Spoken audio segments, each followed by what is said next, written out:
Olá, meus alunos da terceira série do Sil de Melo. Espero que esteja tudo bem com vocês. Para essa semana, meus alunos, eu preparei a continuação do nosso conteúdo aí do capítulo 5, tópico 5, resistividade de um material, né? E nós vamos dar prosseguimento aí na página 81 do nosso livro. Esse assunto também vai ser tema, um dos tópicos que eu vou discutir com vocês no laboratório, que nós teremos laboratório essa semana.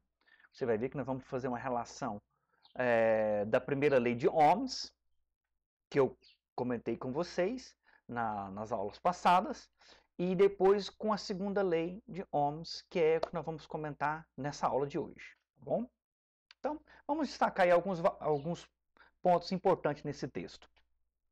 O valor da resistência elétrica em um fio condutor de determinado material observe esse detalhe, de determinado material é diretamente proporcional ao comprimento do fio, beleza? Observe esse detalhe que eu falei para vocês, de determinado material. Então, uma resistência elétrica, ela vai depender de um material que está sendo utilizado, né? O condutor do fio, né? É um metal, né? E o comprimento do fio. Ela é diretamente proporcional ao comprimento do fio e esse material que está sendo usado, né? Vamos avançar. Com relação ao comprimento, o que nós entendemos como comprimento? Comprimento, eu estou observando aqui na linha no horizontal. O comprimento linear do fio mesmo, né? Então, aqui eu estou pensando um fio de comprimento L, aqui um fio de comprimento L, L2, né? E aqui um fio de comprimento L3. Então, L3, comprimento L3, menor do que L2, que é menor do que L, né? Então, nós estamos pensando em comprimento, nós estamos pensando na linha, né?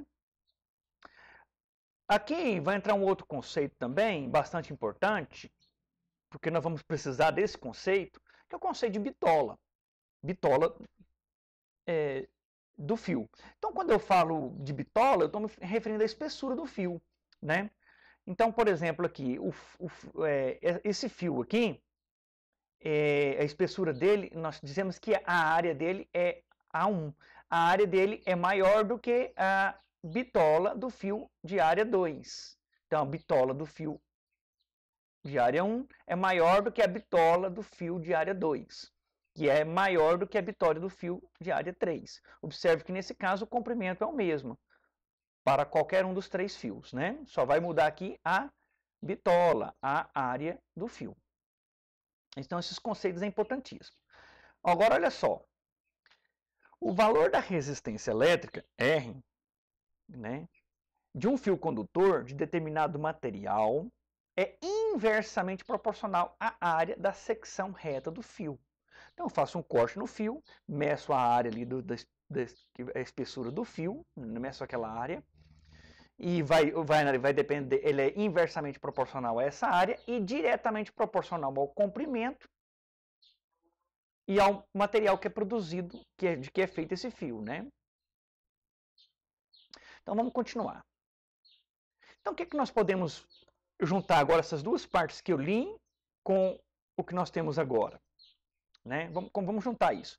Então eu digo que a resistência elétrica de um fio, ela é a razão do comprimento pela área. O comprimento do fio pela área do fio. É isso que eu entendo como resistência. Então, resistência é uma razão. Quando eu divido o comprimento do fio pela área do fio, eu chego a um valor. Esse valor eu chamo, essa razão, eu chamo de resistência elétrica.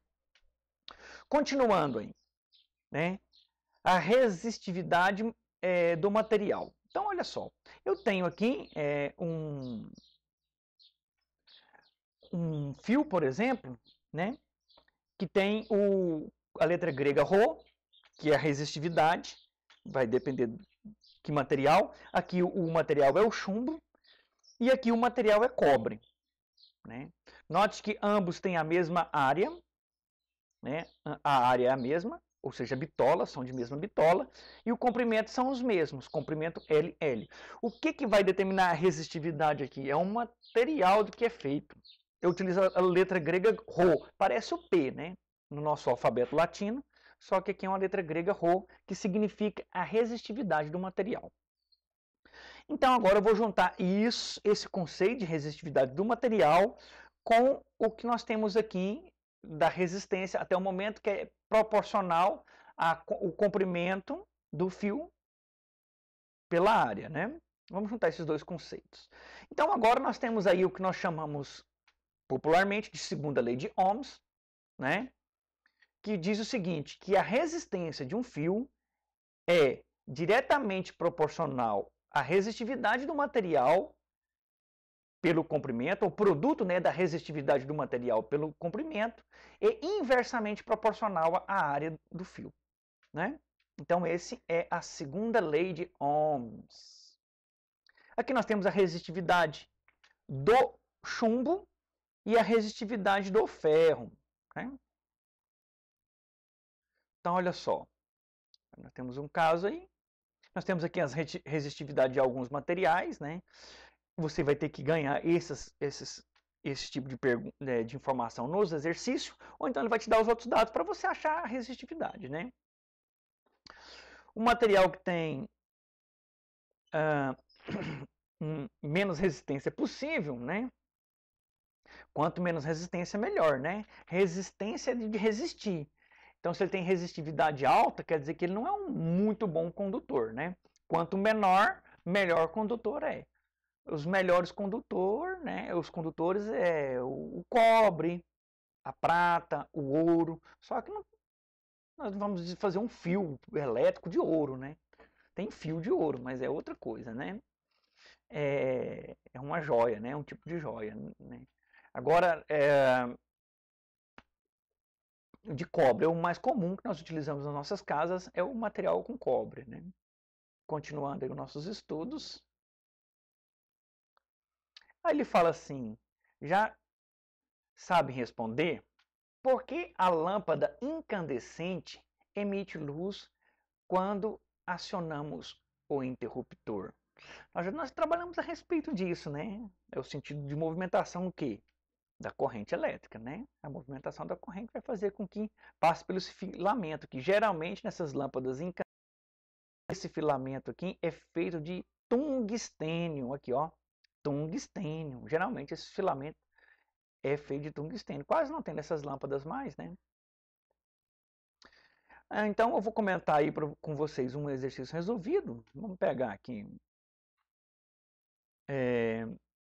Exercício resolvido 9 aqui, ó. Um fio de cobre de 20 metros com área de secção reta de 10 milímetros quadrados. Observe que eu tenho metro e milímetro quadrado. Eu vou ter que fazer uma transformação aí, né? Ou eu passo tudo para metro ou passo tudo para centímetro, milímetro, né? A unidade padrão é metro, então vou ter que passar para metro, né? Provavelmente é mais notável eu passar milímetro para metro. Tá? Note que aqui está quadrado, né? Então não vai ser vezes 10, ou dividido por 10, é dividido por 100, ou multiplicado por 100, dependendo da conversão que eu vou fazer, né? Eu é dividido por 100 ou multiplicado por 100. E submetido a uma diferença de potencial que provoca no fio uma corrente de 30 amperes. Então, a corrente é de 30 amperes. Né?